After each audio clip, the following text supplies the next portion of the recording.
There is Hope Radio. Your radio host is the Let's Get Real PreacherRichD of Creating Futures. Well, welcome to There is Hope Radio. This is your radio host, PreacherRichD, and I have Bobby the Seeker on the line with me. And Bobby and I are going to be talking about Bible verses for every situation. We're going to talk about some of the promises of God that we have. And we're going to talk about how they apply to us personally, how we've seen them work, why they would work. We'll cover several of them. We'll probably do it for a couple of podcasts. And so, Bobby, I'm going to just give a summary of kind of each category of the promises are. And then if you have any of the Bible verses that you've applied or spoke to your heart or anything as we go through it, you can just jump in any time and share what your own experience has been. Okay. And so we have several here. So we have Bible verses that address the issue of fear and anxiety. And there's promises that there can be comfort in the midst of fear and anxiety. And every one of us can go through something that's fearful and have some anxiety at times. So those promises would apply to us. There are Bible verses we're going to look at that have to do with strength and perseverance, that God will give us the strength that we need and give us the ability to persevere. We're going to talk about verses that give comfort in grief and loss, that all of us are going to go through some kind of grief and some kind of loss at some point, and the Bible gives us promises that God will comfort us. There are Bible verses that give us guidance in temptation and struggles. Every one of us are going to go through temptations and struggles, and there's some promises that God will guide us through those situations. Then we got a couple more categories: encouragement and hope. If we need some encouragement, what we're going through, we can find Bible verses that will give us that encouragement, give us hope. And then daily guidance and wisdom, that all of us need wisdom. All of us need guidance at times, and God promises that he'll give us guidance and promises he'll give us wisdom. And so we have, you might say, a treasure chest full of promises that God has given to us. And they're promises that will come true if we follow through on what they say. And the good news is that God does not leave us hanging. He doesn't put us on this earth and have us trying to go through all this stuff on our own, that he actually gives us the promises that he will be with us, his spirit will be with us, that he has angels in charge to intervene. He'll send people our way. So he'll send people, circumstances, whatever he has to do to be able to fulfill these promises in our life. And so we can have hope and have encouragement when we're going through the various situations. So, Bobby, was there anything in particular that speaks out to you specifically? And more than that, comfort, and then daily guidance, encouragement, and more guidance. Actually, there's two guidance. Okay. There's two. So why don't we go with the daily guidance of wisdom, the last category I gave. We can look at Proverbs 3, verses 5 to 6, Psalm 121, 1 to 2, or Matthew 11, 28, 30. Do you have any in that one specifically? Or just the concept both, of the Proverbs and Matthew.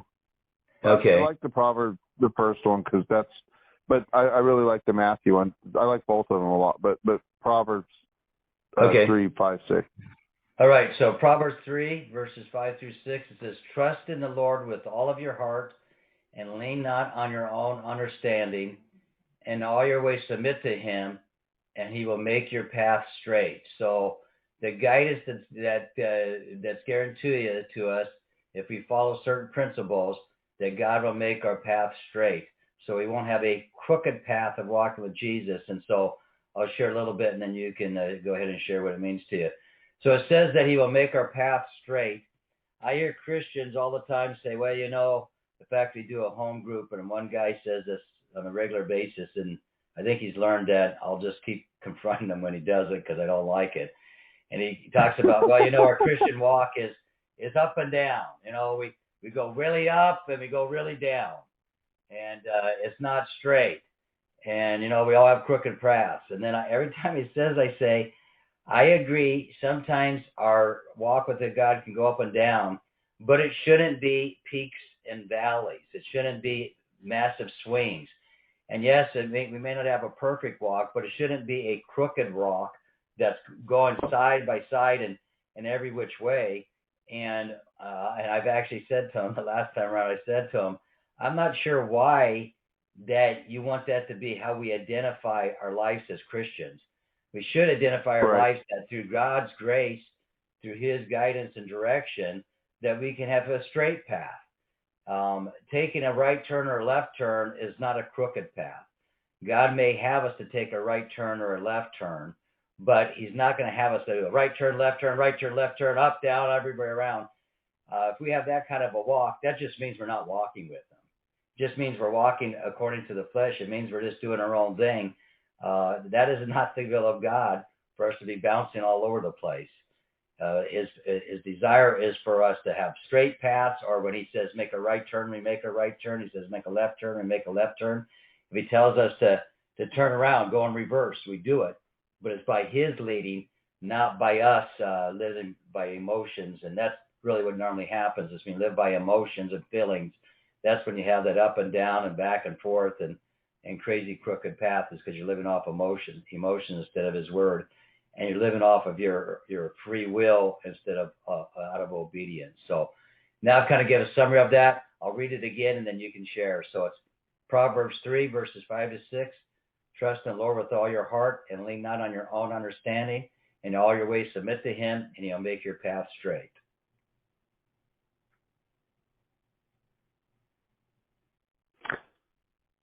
Yeah. Well, I guess what stands out the most is just the humility and the first understanding. It's like blessed are the meek, I believe, is what we covered. Right, in the past, yeah. But just understanding that, because it tells you here, don't trust on your own understanding. So it does take quite a bit of humility to sit and understand, okay, I don't know, because really that's what we're saying, is that I don't know best. Father knows best. So let me take a step back and just understand. Let me just like reaffirm this, because obviously we're coming from this when we're having like a decision to make or some sort of like, not hiccup, but like some sort of maybe decision or confusion maybe is that. So when we're looking for guidance and some wisdom, this is where this would be really applicable. And I mean, it says in all your ways submit to Him. So more humility is, think about like what that means to submit. Again, that's unappetizing to somebody with an ego. That's unappetizing to somebody who, really has strong character and who doesn't know the Lord.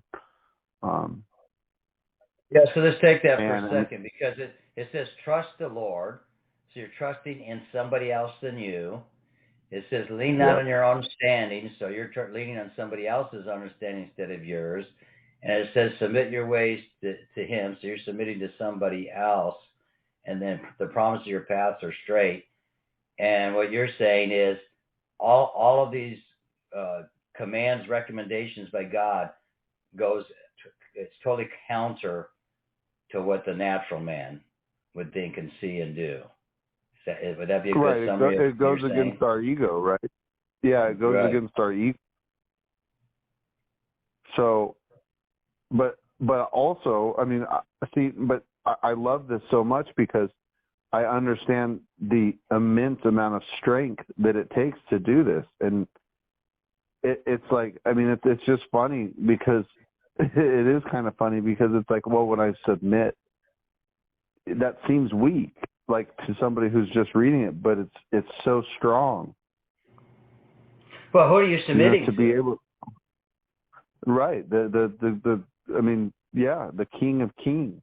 The King of Kings, the Creator, the one who's omniscient, which is all knowing, the one that's omnipresent, that's everywhere, the one that's omnipotent, that's all powerful. That's who you're submitting to. Yeah, and we still fight this. We still fight this, but but when practiced, it's like I just see this and it's just so grateful because it's just never steered me wrong. You know, when I got a decision to make about what I should do, or, you know, hey, this just happened, what do I need to do? You know, and it's like, all my first thought is almost always like, oh, let me, you know, I'll go react to it. And, but, you know, you just take a second and, you know, okay, God, what would you have me do? You know, I mean, and I'm willing to do anything. And it's just because you trust that you know he's going to lead you in the right direction. You just know it. So it becomes really easy after a while. And it becomes like such a powerful, and I mean, it makes you like image of him. It makes you such a strong person. It makes you like it gives you the strength of a king, you know, because it does. It's like, it's so funny because at work, there's been some situations lately and people look at you like, wow, like that's a strong man, you know, but all you're doing is submitting to God. Yeah, no, look, it says, trust in the Lord with all your heart. That means with everything. If in the past you trusted in God and he's come through, and then another time you trusted God, he's come through, another time you've trusted God, he's come through, the concept of trust isn't hard when you've seen the results of it. Where it's hard is if you're not applying the principle, or you bail out before God does the work that he needs to do. It doesn't look like it's going to go the way you want, then you stop trusting, and so then you never get to see what happens when you really do trust. Right. And it can get hard when maybe it goes against your ego, or where maybe there's a situation, because that seems to be where I think a lot of people, where most of us get in trouble, right, is when like maybe the path is maybe hurts the ego a little bit, maybe in front of others, or at least it would seem that way at first. Like maybe you know, somebody says something to you, and instead of being combative, you know, you just say, you know, blessed are the peacemakers. Okay, God wants me to just make peace in this situation. So that can be tough, because your ego, and you just want to go like, nah, I'm not letting him talk to me like that. Nah, we're about to go and start this argument. But instead, you just, you know, God, what would you have me do? And hey, you get reminded, blessed are the peacemakers. Oh, so I submit to God, and you know, I go and I make peace in the situation instead of be combative. And then, you know, it's not something that, like, because me and my personality, I don't want to look silly in front of somebody. But if that's what God had me do, then maybe it's just time to bite my tongue and, you know, maybe understand that guy's having a bad day, or stuff like that happens, or driving on the road when that happens. Oh, I want to cut that guy off. He just cut me off. I need retribution. You know, my ego tells me that I want to go like, you know, let this guy know how bad that he wronged me. You know, stand up for myself. But it's like, okay, well, blessed are the peacemakers. So, you know, God, what would you have me do here? And God says, hey, just, you know, pray for him and hang back. Oh, okay. You know, I do it that way, and it's much better. Okay, so then the last part where it says make your path straight, how do you think that applies? Oh, it's just, that's so simple, because when I do when let's just say, take the driver example, and it's like when I go and I cut him off again, it's like it's longer, it's harder, it's stressful. The rest of my path is like, it's way crooked. It's way crooked. The life is harder. So point A to point B, I mean, God's going to give you the best, quickest, easiest, safest, most calm, most peaceful path. Interesting, having the concept to look at it that way and seeing that benefit. Now, of course, it's not always peaceful. The path that's straight is not only peaceful, because there's sometimes you have to take a stand and there's consequences. But overall, here's what I would say: even when there's trials and tribulations, when you do the will of God, there's peace in the midst of it, because you're in His will. Right. And there's a peace when you're in the will of God, and whatever you're going through. Okay, so let's jump to Matthew 11:28-30. Matthew 11:28-30. This is again on daily guidance and wisdom. Come to me, all you who are weary and burdened, and I will give you rest. Take my yoke upon you and learn from me, for I am gentle and humble in heart, and you'll find rest for your souls. So it says, come to me, who? All who are weary and burdened. And it says if we come to him, we'll get rest. Then he says to take his yoke upon us, learn from him. And it says that he's gentle and humble in heart, and you will find rest in your souls as you take on his yoke instead of taking on your burden. So how do you see this one, and as far as daily guidance and wisdom and just the peace again that can come from it? Well, I circled it for two reasons. One, for the first line, which is pretty understandable, but I didn't know what that meant, take my yoke. So I circled it because I like to know the things that I don't know. So take my yoke. Take my yoke. So if you think of you have a ox, and the ox is threshing wheat. So you put a yoke on the ox, and the yoke is a burden for the ox, because the ox, when that yoke's put on, that's when the ox has to work to thresh the wheat. Or you turn around and you're going plowing, so you put the yoke on the ox for it to do the plowing. So whenever there's a yoke on it, it's going to be burdensome and work for it. So what does it says? Take my yoke upon you and learn from me. So instead of taking our own yoke, instead of us doing the work ourselves, how about having God to work through the situation that we're going through? How about trusting God that he has a better way? And that he says, for I am gentle and humble at heart, and you'll find rest in your souls. So when you're letting God do the work for you, when you are doing what God has you to do instead of what you think you need to do, it's just going to be easier. Sure. So yoke that's like the tool that it's like I think I know what you're talking about. So that's the wood. So that's the wood piece that goes around the neck and lays on the shoulders of the ox, and then tied to that would be how you control the ox to do the plowing for you or whatever he's doing. And so it's a heavy piece of wood. And then you have two oxes that are yoked together so that they have to walk together in unison. One ox is going behind.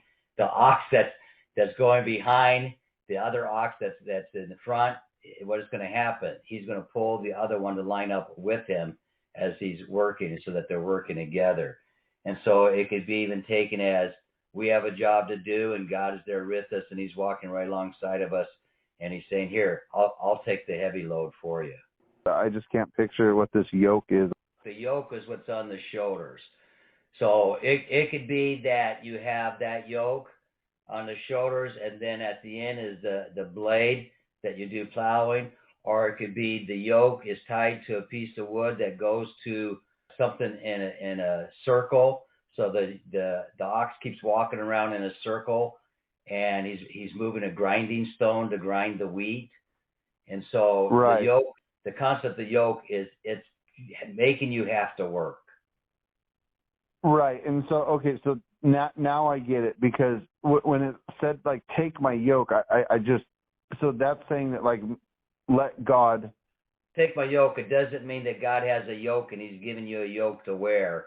It means that he is actually the yoke. He's the one doing the work. So he's the one that's doing the work. We just join in what he's doing. He's carrying the load. Well, right. So see how easy that is. Then come to me when you're weary and burdened. So no matter what's going on in your life, and I mean, there's a promise here. It's like, well, so one, when you are burdened with something, I mean, he tells you real clear, I will give you rest. Take my yoke and learn from me. So let me just submit, more submission, and learn from me. And he promises again, for I'm gentle and humble in heart, and you will find rest in your souls. I mean, could you imagine, like, if you're burdened? I mean, again, this is guidance and wisdom, but I mean, take the image. Take the image of an ox that's having to plow a field. You know what this is like? you have an ox that's plowing the field, and you're the ox, right? Yeah. You're the ox plowing the field, and then all of a sudden you're given a tractor to sit on top of to plow the field. Right. So the field has to be plowed, but all of a sudden when you're letting God take care of the plowing, there's a world of difference. So there's responsibilities, there's obligations, there's all kinds of different things going on. We have to deal with issues in life, and when we give it to God, that's an ultimate take the yoke upon you. When we give those issues, those problems, those trials, if we give it to God, all of a sudden there's not this burden that you had. Because burdens are heavy. Yeah. Think of the yoke again. Yep. It's a Exactly. load. So burdens are heavy because why? They're a load. You're carrying that load on your back like you're carrying a yoke. And it's not for me to carry all that load. Give it to God. Yep. I just thought of like a mountain, or you have a blank sheet of paper, and on the very bottom left-hand corner, you're burdened, and that's where you're starting from. And then for you to get rest, you draw your big mountain, and then on the top right-hand piece of the paper, that's rest. And that's just a diagonal line, and it's super steep, Right. and you're carrying a heavy load, and that's terrible. But so what God does is that makes that trip not so steep, not so heavy. Yeah, and it could be different ways. The rest. He may level it. Yep. So he may level it, or what he will do is instead of you carrying the backpack, he's carrying the backpack. So you still have to make the trip. You still have some challenges, but he's carrying the backpack instead of you. All of a sudden, it's lighter, it's easier. And it's like, so what are we burdened with? And I mean, there's I just think of what I was burdened with just, our last podcast, and, I was dealing with a lot of guilt and shame, and it was heavy, and it really was. I carried it around for a couple of days, and it was really heavy, and it was sad, and it was confusing, and it was blocking me from other things. When I got into, so that was my burden, was wearing the guilt around. But when you give it to God, and you submit to God and say, okay, God, just understanding I'm broken, and maybe I did make mistakes, but what would you have me do? And I got a quick answer that, hey, you're here to help other people, so continue to do that. Let me have this,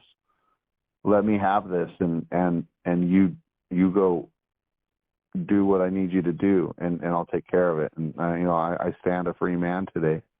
For you in that situation, you weren't even supposed to carry the guilt and the shame. Right. There was no purpose. Self-imposed, You're self-imposed. You're carrying something you don't need to carry. Then other times there's some things we have to get through, but God is going to take care of us, give us the strength, give us the ability, going to give us the wisdom. Here's the other thing is if you operate in foolishness, the yoke is heavy. Right. It is so heavy if you operate in foolishness. There's such a price to pay, such a load you have to carry with foolishness. But if you trust the Lord, you lean not on your own understanding, you submit to him, then all of a sudden you may still have to go through some things, but he's going to show you the right way of dealing with it. And so he's going to make it that thing you have to go through is so much easier to go through. And if you just take it in the natural, just take it in the natural realm. So you make some bad choices, you have some jail time. Do you know that if you seek God for wisdom and guidance and direction, that he can take care of that jail time in a variety of different ways? That he can turn around and make it that you get favor, you get a suspended sentence, so you just, as long as you behave, it'll never come back to bite you. It may be that the charges are dropped. It may be that instead of going to jail, you can go to a halfway house. I mean, there's so many different ways of applying this in just the natural realm of life, even for those who make bad choices. We can make some bad choices, but it doesn't mean that if we make bad choices and we ask God to forgive us and we get right with him, He can take those bad choices and turn them around, and so that they're not wearisome, they're not burdensome, and that there is rest in the midst of what we're going through. And then, or maybe he knows that you do need that jail, and while you go in, you got to go do your year and you're reading. In the meantime, you have all that time, and you were living a really wicked life, but with all that time in jail, maybe you read the book and you gain a relationship, and then you spend the rest of your life a free man and walking with God. Yeah, exactly. And you wouldn't have done that unless you had to go do that spend that time in jail. But again, it's a easier road. Yes, you had to do a year, maybe you got in some fights or whatever, but now you're spending the next 40 years walking with God. So and helping others to walk with God. Yep. So you look at both of these for daily guidance and wisdom. You got Proverbs 3:5-6. It says, trust in God. Then you have Matthew 11:28-30 is to come to him and give him what we have.